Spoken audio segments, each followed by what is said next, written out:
Okay, so today we're going to continue with chapter 5. Again, I'm back at that same worksheet that I got from the last one. rcboe.org, There's the URL for it. And I'm on the first page at the very bottom, and instead of saying it, I'm going to factor, the other set of instructions on the test is going to be solve. And solving is going to involve factoring. So you'll notice here that I have this problem and it's set equal to 0. And it said solve by factoring, so I went ahead and I factored that just to save us a little time. Now, what does this mean? It says this thing times this thing equals 0. The only way for two things to multiply and give me 0 is if one or the other of those were equal to 0. If this equals 0, then multiplying it's not going to change the answer. It's still going to be 0. If this equals 0, then multiplying it's not going to change the answer. It's still going to be equal to 0. So that's what we do. We set each one of the pieces equal to 0. And we see what happens when we solve them. So if we have x plus 3 equals 0, and I solve that by subtracting 3 on both sides, I get x is negative 3. If I set x plus 2 equal to 0, and I subtract 2 on each side, I get x is equal to negative 2. So my answers are either x is negative 3 or x is negative 2. Now, why do I say that?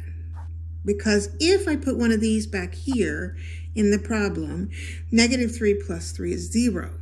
0 times that is 0. Or negative 2 put it in here makes a 0, which still gives me 0 for an answer.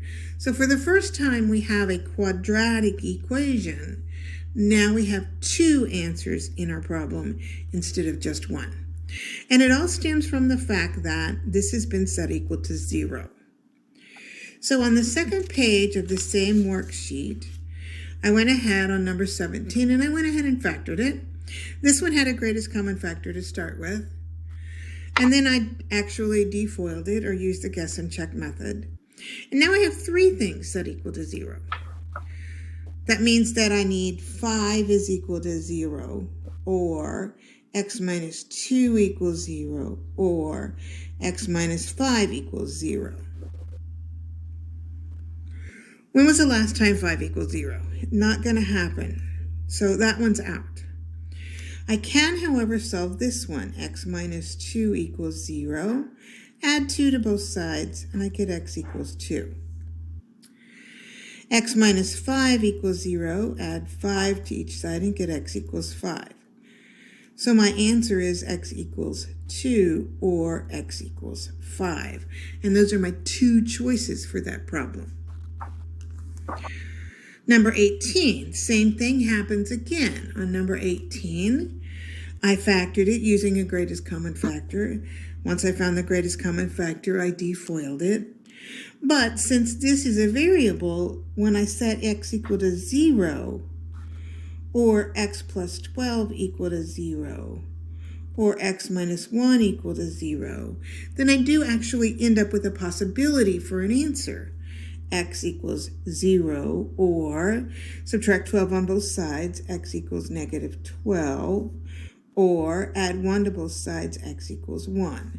And so since this is a cubic equation, it has 3 possible answers. And I got that third one because my greatest common factor was a variable, unlike number 17, where my greatest common factor was not a variable. Okay, so the only other thing for us to deal with on this is a question similar to number 20. And again, not a difficult problem, other than the fact that you don't see a 0 here. In order for us to make this work, I'm going to have to add 11 to both sides. That's going to give me a 0 there. There's no common term over here for me to add the 11 to. So then it just turns into, can you find a greatest common factor? No. Can you factor by grouping? No, there's 3 terms. Can you factor by trial and error? Or guess and check? And yes, that one does work. So then I'm doing exactly the same steps that I did over here. I'm setting each one of those equal to 0. So x minus 1 equals 0, or x minus 11 equals 0. Add 1, add 11, and get x is equal to 1, or x is equal to 11. And that's it for the chapter. So on the test, which is coming up, you would expect 2 sets of instructions. 1, factor completely, which involves everything that we did in the first 5 sections, and then the other one which says solve by factoring and involves factoring before you can solve it. So if you have any questions or need any help, just let me know. We can have a Zoom meeting. I'll catch you later.